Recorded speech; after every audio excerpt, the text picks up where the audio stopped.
আসলে আমরা খুবই বেঈমান। আমরা এই বাংলাদেশের নাগরিক।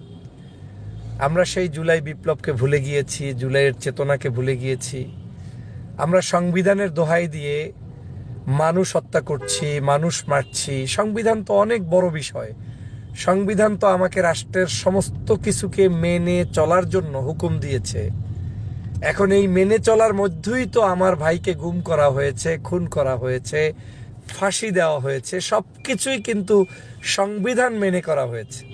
এই বাংলাদেশে একটা ফাঁসি দেখাতে পারবেন না যাকে সংবিধানের বাইরে ফাঁসি দিচ্ছে। সংবিধানটাকে এমনভাবে মিসইউজ করা হয়েছে যে এটাই ফাঁসি দেওয়ার একটা পদ্ধতি, এবং এভাবে করে বিনা বিচারে সব করা হয়েছে।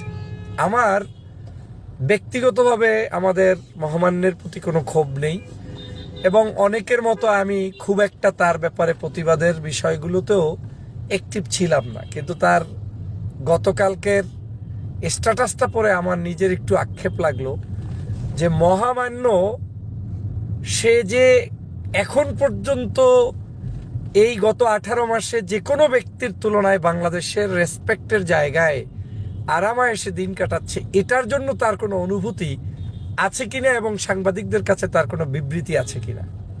মানে তিনি সাংবাদিকদের প্রশ্নের উত্তরে এটা বলতে পারতেন কিনা যে 5ই আগস্ট যেই বেইমানি করে রক্তগুলোকে ঝরিয়ে ফেসিবাদের নির্মূল হয়েছে, পতন হয়েছে, এই ফেসিবাদ চলে গিয়ে আমাকে ফেলে রেখে একা একা একটা বঙ্গভবনে রেখে গিয়েছে, তারপরেও আমি যে আল্লাহর মেহেরবানিতে ভাত খাচ্ছি, আমার এখানে মানুষ আসছে, ছবি তুলছে, আমাকে অ্যাটলিস্ট কিছু না কিছু সামাজিক প্রোগ্রামে মহামান্য বলে ডাকা হচ্ছে, এখন পর্যন্ত কেউ আমাকে শেখ হাসিনার মতো 2 লাগেজ ভর্তি একটা কিছু দিয়ে হঠাৎ পালিয়ে গিয়ে মানে ওই হেলিকপ্টারে করে পালিয়ে যেতে হয়নি।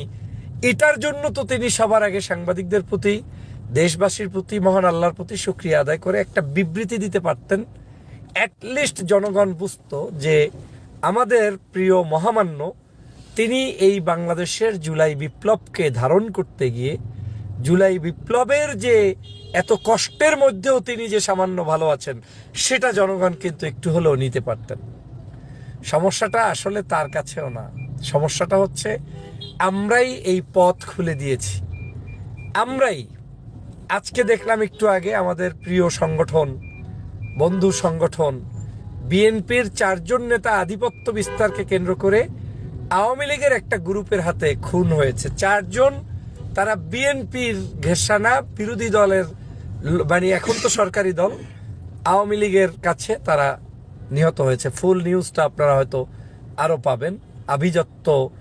আধিপত্য বিস্তারকে কেন্দ্র করে জুলাই বিপ্লবের পরে এই বাংলাদেশের মানুষের যে জায়গাটায় ঐক্যমত হওয়া উচিত ছিল, সেটা হচ্ছে ভাই তুমি জামাত করো আমার আপত্তি নেই, তুমি বিএনপি করো আমার আপত্তি নেই, তুমি আর একটা দল করো আমার আপত্তি নেই, কিন্তু আপত্তি একটা জায়গায়, যারা আমার জুলাইকে ঘটিয়ে সেই সময় 2000 মানুষের জীবন নিয়েছে, এই জুলাই সেটা সাধারণ মানুষের একটা দাবি এবং সাধারণ মানুষের অংশগ্রহণের একটা বিপ্লব।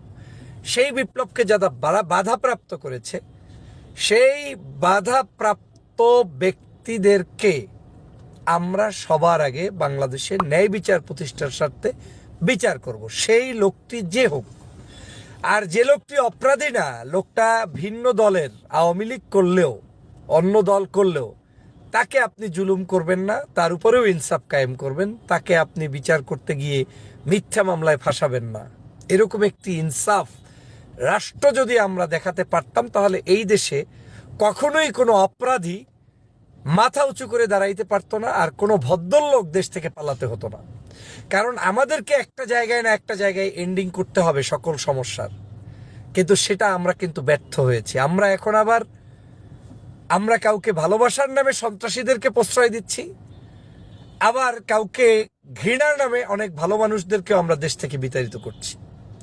প্রিয় বন্ধুরা আমার, আমি আমাদের মহামান্যের বক্তব্যটা দেখে ডক্টর মোহাম্মদ ইউনূসের প্রতি আমরা কোনো দায়িত্ব পালন করছি না সেটা মনে হচ্ছে। ডক্টর মোহাম্মদ ইউনূস ছিল বিদায় গত 18 মাসে অন্তত পক্ষে এখন একটি সুষ্ঠু নির্বাচন দিয়ে কেউ বিরোধী দল, কেউ প্রধান দল হতে পেরেছেন। ডক্টর মোহাম্মদ ইউনূসের প্রতি আমাদের উচিত ছিল তাকে অন্তত একটা লাল গালিচা সংবর্ধনা দিয়ে বিদায় দেয়া, তাকে অন্তত একটু সম্মানের আসনে দেয়া। ইউনূস সাহেব 15 বার বিদেশ থেকে এসে কেন মহামান্যের সাক্ষাৎ করলেন না, সেটা এখন হাইলাইটস হয়। অথচ ইউনূস সাহেব যে সকল ষড়যন্ত্রের মধ্যে থেকে বাংলাদেশের মানুষের জন্য তিনি কিছু করার চেষ্টা করেছেন, সেটা বাংলাদেশে এখন পর্যন্ত পত্রপত্রিকা থেকে শুরু করে কেউ তাকে নিয়ে ব্যস্ত নাই। কি নিমুখারাম আমরা! গত 16 বছরের সকল জুলুম, অত্যাচার, নির্যাতন, সেইগুলো আপনি সহ্য করে রাজনীতি করেছেন। আর ডক্টর মোহাম্মদ ইউনূসের 18 মাসে আমরা যা পেয়েছি, যতটুকু পেয়েছি, অনেক সমালোচনা করা যাবে, কিন্তু মন্দের ভালো যতটুকু পেয়েছি ততটুকুর প্রতি আমরা তাকে ততটুকু সম্মান দিতে পারিনি।